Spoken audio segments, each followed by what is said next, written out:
Welcome back, Rebekah. Where am I? I'm glad you two finally got to meet.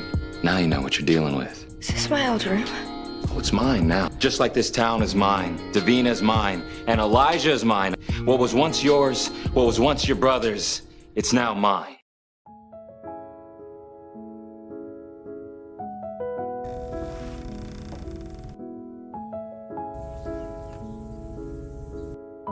I didn't use it. What stopped you? You could have been free of all of this, of me. When I was fighting off those vampires, I realized I wasn't just protecting myself. Maybe it has to do with the fact that I realized I wouldn't let anyone hurt it. I'm beginning to think we're a lot alike. You and I. It's time to fight. Little wolf. This whole thing with Marcel, Rebekah told me that you two once loved each other like family. What happened? I treated him like a son. We believed Marcel was killed. Yet when I returned, I found not only had he survived, he had thrived. Instead of seeking us out, instead of sticking together as one, he made a choice to take everything my family had built and make it his own. He is living in our home. He is sleeping in our beds. He stamps everywhere. It's not for Marcel. It's for mikaelson. I want it all back. And if I have to push him out to get it, then that's exactly what I'll do.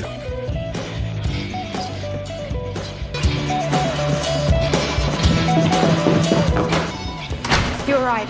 I got to see the secret weapon of his that you've been going on about. Well, don't stand on ceremony.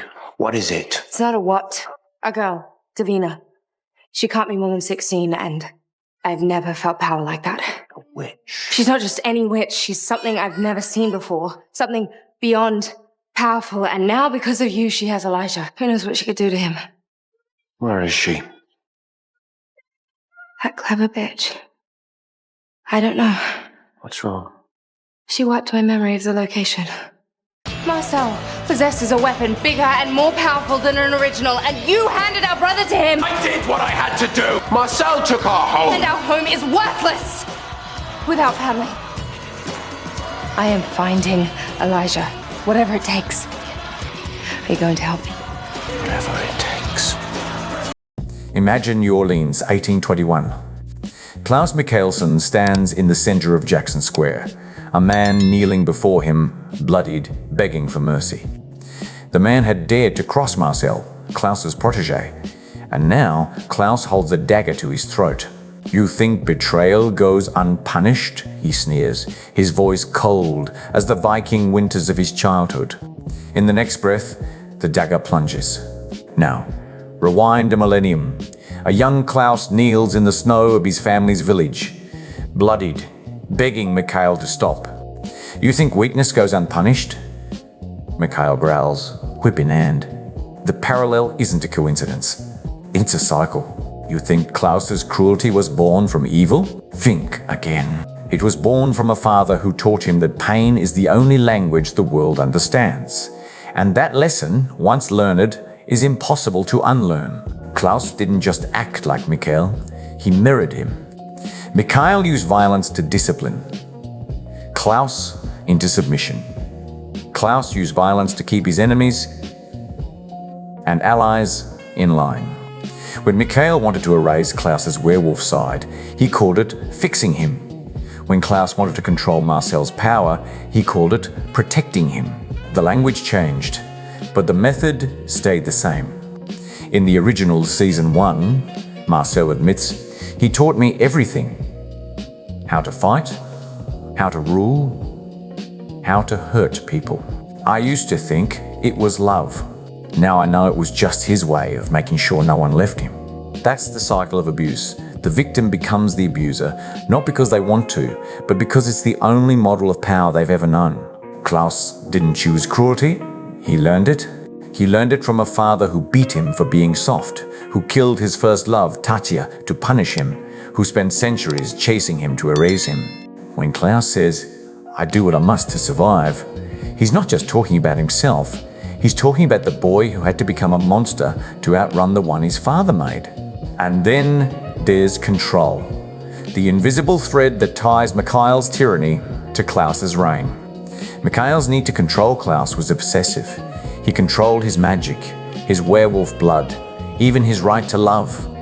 He wanted Klaus to be a perfect mikaelson. No flaws, no weaknesses, no trace of the bastard, he saw.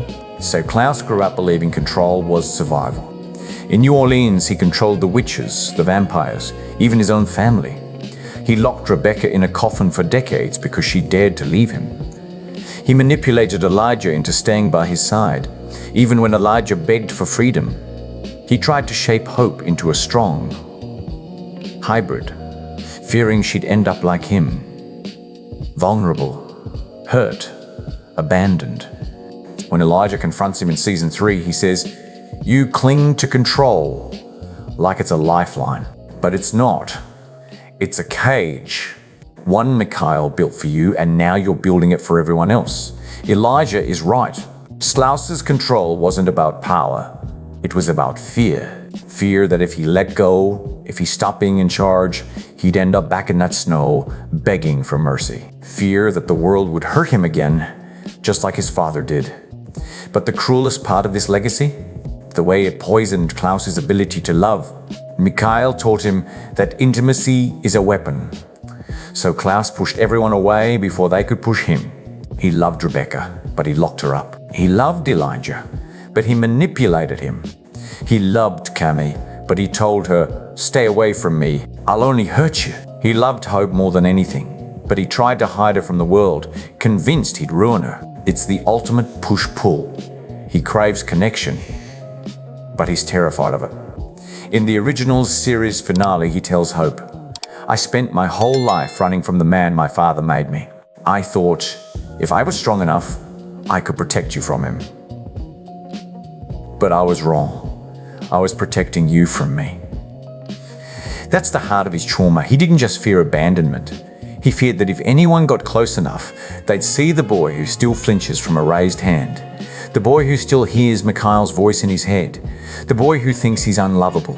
So he pushed them away first. It's a defense mechanism, but it's a lonely one. Here's the question no one asks enough. Did Klaus ever have a choice? Or was he doomed to repeat Mikael's mistakes? Trapped in a cycle he didn't start. For years he thought he was trapped. He thought the monster his father made him was all he'd ever be. But then hope happened. When he holds her for the first time, he whispers, "I won't let you be me. I won't let you fear the dark." And for the first time, he starts to fight the cycle. He lets Elijah go, truly go. When Elijah begs to join Haley in the afterlife, he lets Marcel rule New Orleans, even when it means giving up control. He sacrifices himself to save Hope, even when it means admitting he's not strong enough to outrun his past. In that moment, he breaks the cycle. He doesn't become Mikael, he becomes Klaus, the man who chose love over cruelty, connection over control, hope over fear. The legacy of a father's violence isn't just the pain he inflicts, it's the cycle he leaves behind. But Klaus's story proves that cycles can be broken. It's not easy. It takes courage. It takes courage. It takes admitting you're hurt. It takes choosing to be better than the hand you're dealt. And in the end, that's what makes Klaus's story so human. He's not a monster. He's a man who fought to be more than his past.